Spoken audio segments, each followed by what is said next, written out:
Welcome to स्टडीनिक्स पे मैं संतोष sir आपका स्वागत करता हूं। तो दोस्तों आप लोग कैसे हैं? उम्मीद है बहुत ही अच्छे होंगे और अच्छे से अपनी तैयारी कर रहे होंगे। तो चलिए फ्रेंड, आज के लेक्चर में हम मैथ का मॉक टेस्ट लेंगे। देखते हैं कितने लोग कितना क्वेश्चन सही करते हैं। ये जो आपका टेस्ट हो रहा है फ्रेंड्स, वो आने वाले सभी एग्जामों के पॉइंट ऑफ व्यू से हो रहा है। यानी जिस टाइप के आपके एग्जाम में क्वेश्चन पूछे जाते हैं उसको हम इजी तरीके से कैसे सॉल्व करेंगे आज के लेक्चर में सीखेंगे। तो चलिए स्टार्ट करते हैं। देखिए आपके सामने क्वेश्चन नंबर फर्स्ट आ चुका है, इसको आप लोग सॉल्व करिए। तो चलिए आप लोगों ने कर लिया होगा। देखिए इसे कैसे करना चाहिए था। क्वेश्चन क्या है, एक स्कूल में लड़कों और लड़कियों की संख्या का अनुपात 5:6 है। 20% लड़के और 25% लड़कियां छात्रवृत्ति धारक हैं। यानी इतने को 20% लड़के को और 25% लड़कियों को छात्रवृत्ति मिलता है। कितने प्रतिशत छात्रों को छात्रवृत्ति नहीं मिलती है? यानी कितने प्रतिशत ऐसे छात्र हैं जिनको छात्रवृत्ति नहीं मिलती है, हमें यही निकालना है। तो सबसे पहले क्या करेंगे, यहाँ पे देखिएगा लड़कों और लड़कियों का अनुपात दिया है 5:6, यानी बॉय और गर्ल्स का अनुपात क्या दिया है 5:6, यही दिया है। अब देखिएगा 20% लड़के को छात्रवृत्ति मिलती है, तो अगर हम 5 का 20% निकालेंगे तो आपका दशमलव में आएगा, जिसको सॉल्व करने में आपको थोड़ा डिफ़िकल्टी आ सकती है। उससे बचने के लिए हम क्या करेंगे, इसके पीछे यानी 5 के पीछे 2 जीरो, उसके बाद 6 के पीछे 2 जीरो बढ़ा देंगे। ठीक है, अब देखिएगा आपका ये हो जाएगा 500 लड़के और 600 लड़कियाँ हो जाएंगी। ठीक है, अब देखिएगा 20% लड़के, तो अब 500 का 20% निकालेंगे तो आपका कितना होगा 100 होगा।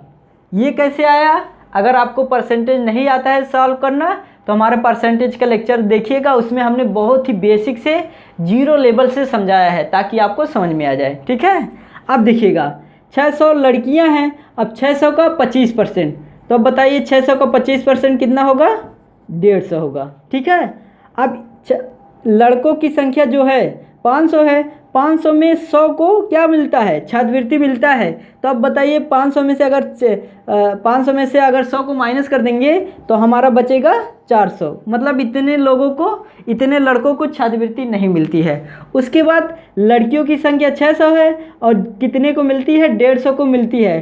तो अगर हम 150 को 600 में से माइनस कर देंगे तो हमें पता चल जाएगा कि कितनी लड़कियों को छात्रवृत्ति नहीं मिलती है, यानी 450 लड़कियों को छात्रवृत्ति नहीं मिलती है। ठीक है, अब देखिएगा टोटल पूछा है, छात्रों को छात्रवृत्ति नहीं मिलती है, तो अब इसको क्या करेंगे, हम काउंट कर देंगे। ठीक है, तो अब देखिएगा हमारा हो जाएगा, ये काउंट करेंगे तो हो जाएगा हमारा 400 450 यानी 850, यानी इतने छात्र हैं जिनको छात्रवृत्ति नहीं मिलती है।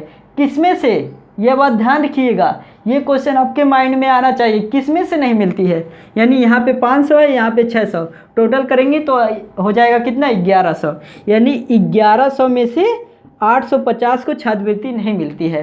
तो अब देखिएगा परसेंटेज में वैल्यू चाहिए तो हम क्या करेंगे 100% का मल्टीप्लाई कर देंगे।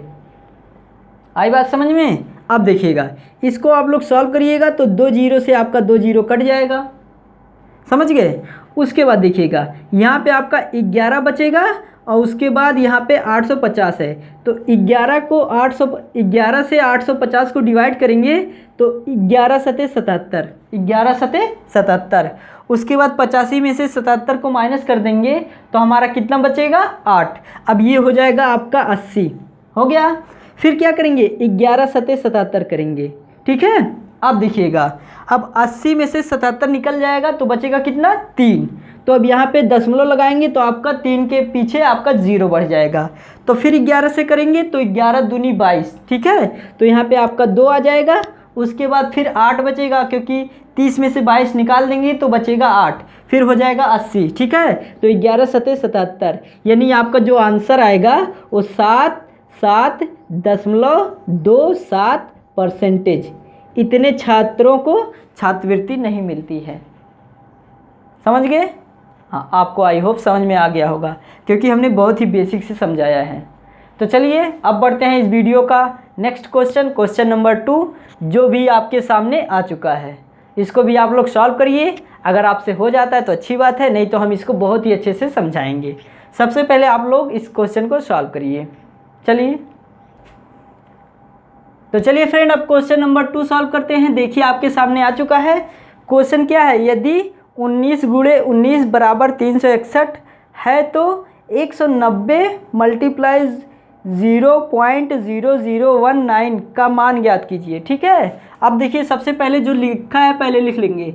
19 गुणे 19 बराबर आपका 361 है, और आपसे पूछा है 190 गुणे में 0.0019। ठीक है, इसकी वैल्यू क्या होगी यही आपसे पूछ रहा है।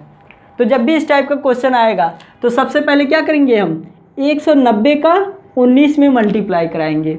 अगर 190 का 19 में अगर आप लोग मल्टीप्लाई करा देते हैं तो आपका कितना आएगा, 19 और 19 का मल्टीप्लाई कराएंगे तो आपको पता ही है 361 आएगा। ठीक है, अब एक ज़ीरो है तो यहाँ पे पीछे आप लोग ज़ीरो बढ़ा दीजिएगा। इसको कर लिए। अब देखिएगा फ्रेंड्स, यहाँ ऊपर जाएंगे तो 1 2 3 4 4 अंक के बाद दशमलव है, तो यहाँ पे देखिएगा 1 2 3 4 4 अंक हुए ना, तो यहाँ पे आप लोग दशमलव लगा दीजिएगा। ठीक है, उसके बाद यहाँ पे आप लोग ज़ीरो बढ़ा दीजिएगा ताकि आपको आंसर देखने में थोड़ा अच्छा लगे। तो आपका जो आंसर होगा, अगर पीछे आता है ज़ीरो तो इसको हम क्या करेंगे, कुछ यहाँ पे ज़ीरो नहीं लिखते हैं, लेकिन सॉल्व आप लोग ज़ीरो लगा के ही करिएगा, तो ज़ीरो नहीं रहेगा। उसके बाद आपका जो आंसर होगा 0.361, यही हो जाएगा इस क्वेश्चन का आंसर। तो किस ऑप्शन में है, ऑप्शन बी में है, जो हो जाएगा इस क्वेश्चन का राइट आंसर।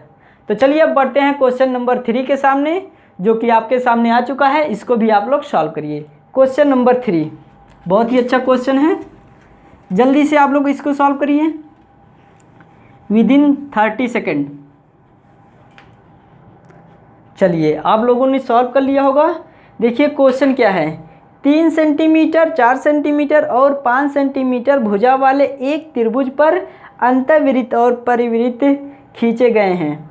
एक दूसरे इस प्रकार निर्मित अंतःवृत्त और परिवृत्त की त्रिज्याओं का अनुपात क्या है, यानी अंतःवृत्त और परिवृत्त की त्रिज्याओं का अनुपात क्या है, यही आपसे पूछ रहा है। तो सबसे पहले हम फिगर बनाएंगे।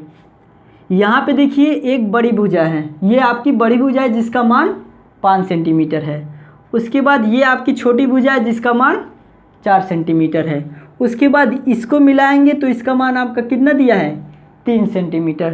तो अब बताइए, आप लोगों ने पाइथागोरस थ्योरम पढ़ते हुए 3.4:4:5 ऐसा जब भी अनुपात रहेगा तो ऐसे किस फिगर में होगा, किस त्रिभुज में होगा, हाँ समकोण त्रिभुज।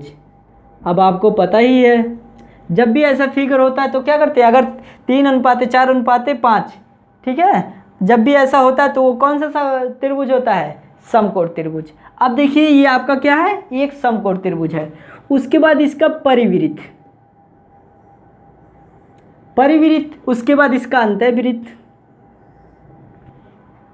उसके बाद इसका केंद्र आपको पता ही है, यहाँ पे केंद्र नहीं होता है इसका, कहाँ पे होता है बताइए, यहाँ पे होता है। इसका किसका होगा ये सेंटर, ये जो परिवृत्त है और जो अंतःवृत्त है उसका सेंटर यहाँ पे होगा। ठीक है, अब आपसे पूछा है कि परिवृत्त, पहले लिखा है अंतःवृत्त,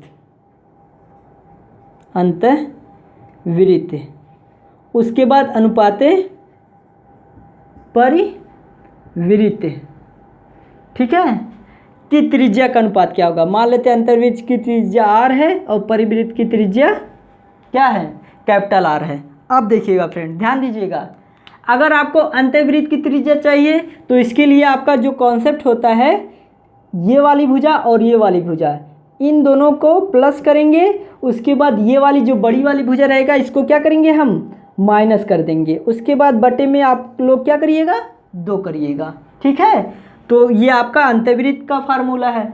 उसके बाद परिवृत्त, यानी जो ये परिवृत्त ऊपर वाला वृत्त है, इसके लिए जो आपका फार्मूला है, ये वाली जो बड़ी वाली भुजा रहेगी, ठीक है, बड़ी वाली भुजा का आप लोग क्या कर दीजिएगा, आधा कर दीजिएगा, वही हो जाएगी परिवृत्त की त्रिज्या।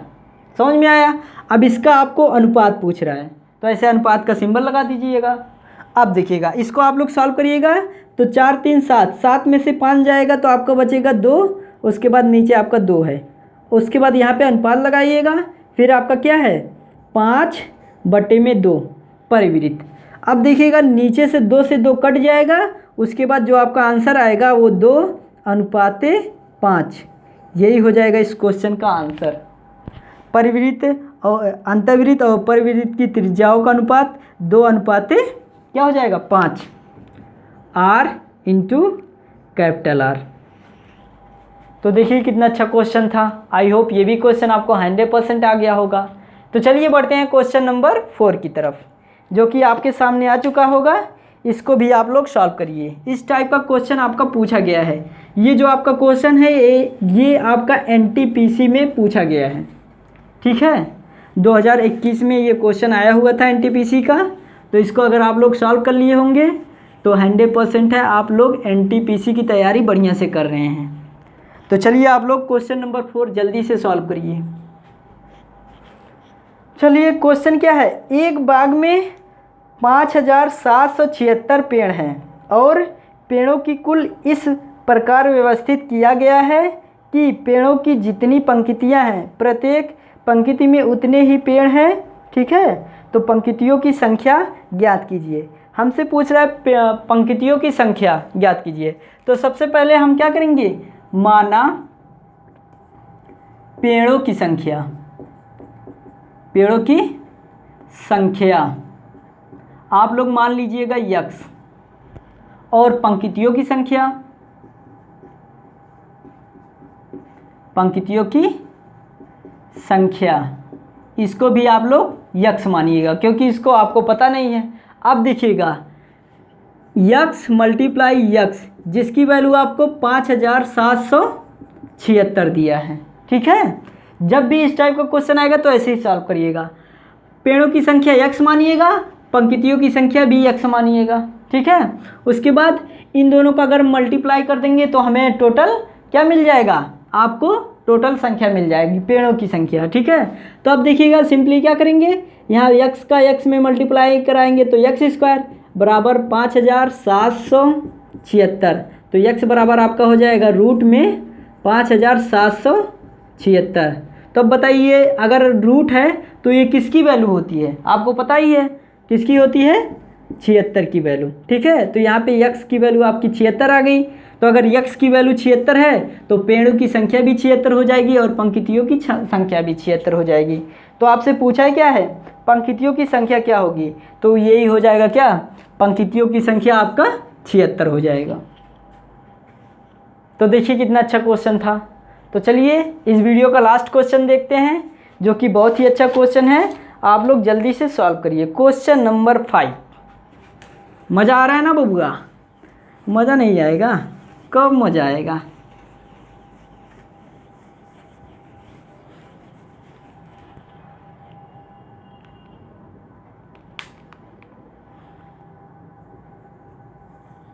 चलिए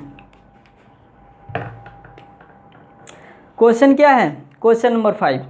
एक समबाहु त्रिभुज, अब बताइए समबाहु त्रिभुज कैसे बनेगा, पहले आप लोग बना लीजिए। जिसकी सभी भुजाएं और सभी कोण इक्वल होते हैं, ये आपका समबाहु त्रिभुज है। आप लोग प्रकार से बनाएंगे तो सही से बनेगा। समबाहु त्रिभुज में क्या होता है, सभी एंगल इक्वल होते हैं, यानी ये भी 60 होगा, ये भी 60 होगा और ये भी 60 होगा, ठीक है। आगे क्या कह रहा है, ABC, इसको A मानेंगे, इसको B मानेंगे, इसको C मानेंगे। आगे पढ़ेंगे क्वेश्चन को। ABC केंद्र O वाले वृत्त में अंकित है, यानी ये जो समबाहु त्रिभुज है ये केंद्र O वाले वृत्त में अंकित है। तो मान लेते हैं ये आपका एक वृत्त ऊपर इसके बन गया ना, ये एक केंद्र O वाले वृत्त में स्थित हो गया। अब देखिएगा आगे जो कह रहा है उसको हम सॉल्व करेंगे। बन गया। आगे ये कह रहा है कि D लघु चाप BC, लघु चाप BC। अब देखिए BC का लघु चाप ये होगा, यहीं पे कहीं पे बिंदु स्थित है जिसका नाम है D। आगे बढ़ते हैं। आगे लिखा है कि एक बिंदु है और एंगल CBD, एंगल CBD, यहाँ से इसको मिला देंगे तो ये वाला एंगल बन जाएगा, जिसकी वैल्यू दिया है कितना 40। आगे कह रहा है एंगल बी सी डी का माप ज्ञात कीजिए। एंगल बी सी डी यानी इस वाले एंगल को, इस वाले एंगल की वैल्यू क्या होगी, यही हमसे पूछ रहा है। तो अब बताइए, ये आपका एक क्या बन गया, चतुर्भुज। क्या चतुर्भुज, ए बी सी डी बन गया ना चतुर्भुज। तो अब बताइए चतुर्भुज में क्या होती है, आमने सामने की भुजा, यानी आमने सामने की भुजा ये वाला और ये वाला, आमने सामने का कोण एंगल ए, ठीक है, प्लस एंगल डी की वैल्यू क्या होती है, 180 होती है ना। चतुर्भुज में ये आप लोग कॉन्सेप्ट पढ़े होंगे कि अगर आपका समान चतुर्भुज है तो उसके आमने सामने की भुजा का योग 180 अंश होता है। तो अब बताइए, इसके सामने ये भुजा है और इसके सामने ये भुजा है, तो अगर इसकी वैल्यू, इसके सामने ये भुजा है, इसकी वैल्यू देखिएगा 60 और 40 कितना हो गया, 100 हो जाएगा, 100 हो गया। अब देखिएगा यहाँ पे आपका 60 दिया है, ठीक है, तो अब 60 इसमें और काउंट कर देंगे तो ये हो जाएगा कितना, 160 हो गया। अब अगर इसकी वैल्यू निकालना है तो इसको 180 में से माइनस कर दीजिएगा, तो आपका कितना आ जाएगा, इस एंगल की वैल्यू 20 आ जाएगा, जो हो जाएगा इस क्वेश्चन का आंसर। बस ध्यान से आप लोग सॉल्व करिएगा। इसमें देखिएगा आपका ये चतुर्भुज बन गया। चतुर्भुज में आप लोगों ने एक कॉन्सेप्ट पढ़ा होगा कि आमने सामने का एंगल क्या होता है, 180 होता है, ठीक है। तो अब देखिएगा हमने ये भी तो आमने सामने की भुजा है, आमने सामने का एंगल है। तो अगर इसकी इस एंगल बी की वैल्यू अगर 100 है तो एंगल सी की वैल्यू हमें क्या लाना पड़ेगा, 80 लाना पड़ेगा, ठीक है। तो 60 तो पहले दिया है, अब इसकी वैल्यू क्या हो जाएगी आपकी, 20 हो जाएगी। क्यों, क्योंकि देखिएगा 60 और 100 को काउंट कर देंगे तो आपका 160 हो जाएगा, 180 में से 160 को माइनस कर देंगे तो आपका आंसर आ जाएगा 20, जो हो जाएगा इस एंगल की वैल्यू, ठीक है। अब टोटल एंगल करेंगे तो टोटल सी की वैल्यू आपकी आ जाएगी 80। तो आपका क्या हो जाएगा, ये क्वेश्चन राइट हो जाएगा, क्योंकि 80 और 100 को काउंट कर देंगे तो आपका हो जाएगा 180, जो कि आपके कॉन्सेप्ट में है, ठीक है फ्रेंड्स। तो कैसा लगा ये लेक्चर, मुझे कमेंट करके ज़रूर बताइएगा। कल वाले लेक्चर में हम ज़रूर मिलेंगे, क्योंकि कल का आपका रीजनिंग का लेक्चर रहेगा। तो चलिए कल मिलते हैं, तब तक के लिए जय हिंद, थैंक यू।